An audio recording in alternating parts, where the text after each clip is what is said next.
fikih sholat. Saat ini ada pun rukun-rukun sholat sudah tuntas. Rukun sholat sudah tuntas. Masih ingat kalau kita ingin murajaah kembali, rukun dibagi 3, ada rukun qalbi, kemudian setelah itu ada rukun qawli, ada rukun fi'li. Sudah tuntas pada pertemuan yang lalu, dan sekarang kita masuki bacaan-bacaan. Adapun cara menghafal saja kami bahas, ada rukun qalbi, rukun qawli, rukun fi'li, untuk mempermudah hafalan saja. Bacaan-bacaan di dalam sholat agar tidak terjadi keraguan-raguan. Yang wajib itu saya, yang wajib dibaca di dalam sholat namanya rukun qawli. Hanya 5 tok yang wajib dibaca di dalam sholat, selebihnya sunnah. Kalau kita selama ini dalam melakukan sholat sangat sempurna, kiai kampung kita ngajarkan sempurna, kita belajar di kampung lengkap, yang sunnah-sunnah pun jadi kayak wajib. Allahu Akbar kabira walhamdulillahi katsira sampai selesai, semuanya dibaca, hebat. Akan tapi dari bacaan-bacaan yang pernah kita hafal di surau-surau kecil kita, itu lengkap. Artinya antara yang wajib dan sunnah. Yang wajib dibaca di dalam sholat kan cuma 5. Masih ingat rukun qawli? Membaca takbiratul ihram Allahu Akbar, membaca surat Fatihah, kemudian membaca tasyahud akhir sampai asyhadu an la ilaha illallah asyhadu anna muhammadar rasulullah, membaca salat Allahumma shalli ala sayyidina Muhammad wa ala ali Muhammad, kemudian assalamualaikum. 5. Selebihnya kabira sunnah. Mengucapkan husalli fardhu dhuhri sunnah, subhana rabbiyal azimi sunnah, subhana rabbiyal a'la sunnah, rabbi firli warhamni wajburni sunnah. Bacaan surat setelah al-fatihah sunnah, semuanya sunnah. Nah, supaya ada keyakinan. Tapi kalau sudah kita tahu sunnah, jangan malah ditinggalkan dong. Nanti gara-gara tahu sunnah akhirnya malah ditinggalkan ya. Kalau sunnah itu mas lagi agungkan sunnah Nabi, karena sunnah maka aku akan pegangi terus. Tapi sebagian orang mengambil kan cuman sunnah, lah ini repot, bahaya imannya nih, kan sunnah. Kalau orang dulu sunnah diamalkan, sehingga yang diajarkan kepada kita pun adalah lengkap. Baik, kita mulai dari bacaan. Berikut ini adalah lafaz-lafaz yang dibaca saat sholat, yang disesuaikan dengan gerakan dan rukun sholat. Dan yang kami hadirkan di sini adalah panduan bacaan. Ini panduan bacaan yang mencakup bacaan wajib, sunnah sebagai berikut. Di dalam niat, rukun qalbi adalah niat. Niat itu kan di dalam hati, niat kok di lisan. Lisan bukan niat, mengucapkan niat namanya. Adapun niat harus dari hati, hati kita. Niat di dalam hati. Kalau bunyi niat biasanya sholat duhur misalnya, sengaja kita buat contoh, nanti akan kita bimbing biar enggak harus sesuai dengan contoh. Usalli fardhu dhuhri masalan, usalli fardhu dhuhri 4 raka'atin, 4 rakaat, mustaqbilal kiblati, menghadap ke kiblat, lil adaan lillahi ta'ala. Adaan dilaksanakan saat ini, ada qadaan lillahi ta'ala. Masih ingat masalah bab niat? Kalau sholat fardu itu yang harus dilintaskan itu hanya 3 tok. Bermaksud melakukan sholat, nawi usolli, aku niat sholat, aku niat sholat. Fardu harus diyakini sholatnya fardu. Duhur disebutkan sholatnya, ini tok. Aslinya di dalam niat itu cukup usolli fardhu duhri, itu tok. Lintasan di dalam hati usolli fardhu duhri, jadi nggak usah pakai diucapkan juga sah, asalkan hati kita waktu ngomong takbir ini waktu takbir, jadi niat waktu takbir.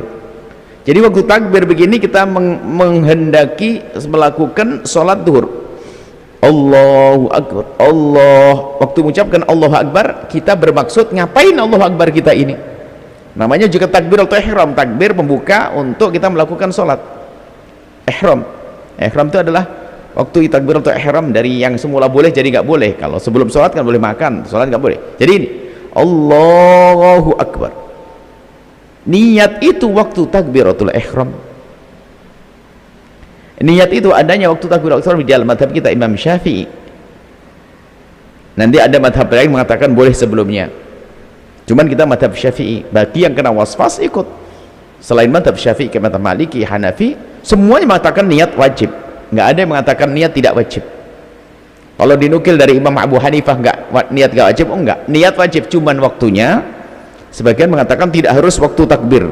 Karena mungkin lah, ini perlu kita kasih solusi gambaran, mungkin kalau waktu takbir itu membayangkannya itu susah. Kenapa? Karena yang dihafal adalah niat yang panjang. Sholli fardhu dhuhri arba' raka'atin. Gimana melintaskan kalimat yang panjang itu di dalam takbir waktu kita mengucapkan Allahu Akbar. Nah, untuk diketahui bahwasanya bacaan ini sunnah. Mengucapkan usolli fardhu dhuhri, mengucapkan itu sunnah, tapi itu belum niat. Sebab waktu kita niat, kita baca Allahu Akbar. Jadi yang dikatakan oleh para ulama disunnahkan mengucapkan niat itu sebelum niat, dianjurkan kita untuk membaca agar pikiran hati kita itu fokus, terarah, membantu untuk kekhusyuan. Jadi habis ngomongin dagangan, harga mobil berapa dan sebagainya, Allahu Akbar kan berarti dipotong. Jadi biar disadarkan diri kita, aku ingin melaksanakan sholat duhur. Hei diriku, kamu akan melakukan sholat duhur 4 rakaat baru Allahu Akbar. Yang tadi yang saya lafadzkan tadi dilintaskan Allahu Akbar. Pokoknya Anda ingat duhur, ingat sholat, itu sudah cukup.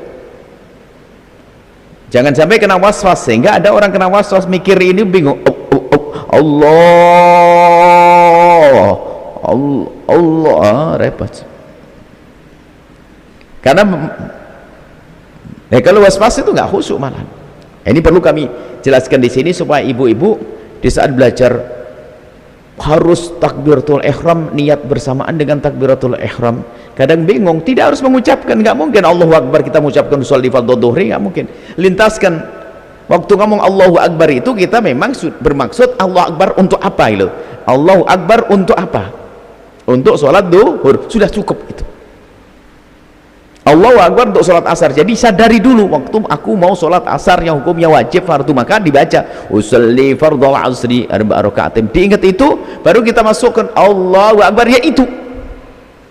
Biar nggak kena was-was. Pernah dengar? Dengar tuh. Nah ini. Oh bahaya ini. Kalau sudah was-was, musuhnya nggak ada, ganggu temannya. Allahu Akbar, kena dapat ini. Ini was-was. Jadi makanya dianjurkan dalam madhab Syafi'i itu adalah untuk membantu niat. Usolli fardhu dhuhri arba'a raka'atin mustaqbilal qiblati. Adaan lillahi ta'ala Allahu Akbar. Itu tadi. Ya itu tadi yang kita ucapkan. Itu saja. Allahu Akbar. Selesai. Nggak usah bingung, nggak usah. Baik, kemudian kalau asar, kalau usolli fardhu dhuhri arba'a rakaat mustaqbilati adaan makmuman, kalau imaman, kalau jadi makmum ya makmuman lillahi ta'ala. Sudah bisa semuanya.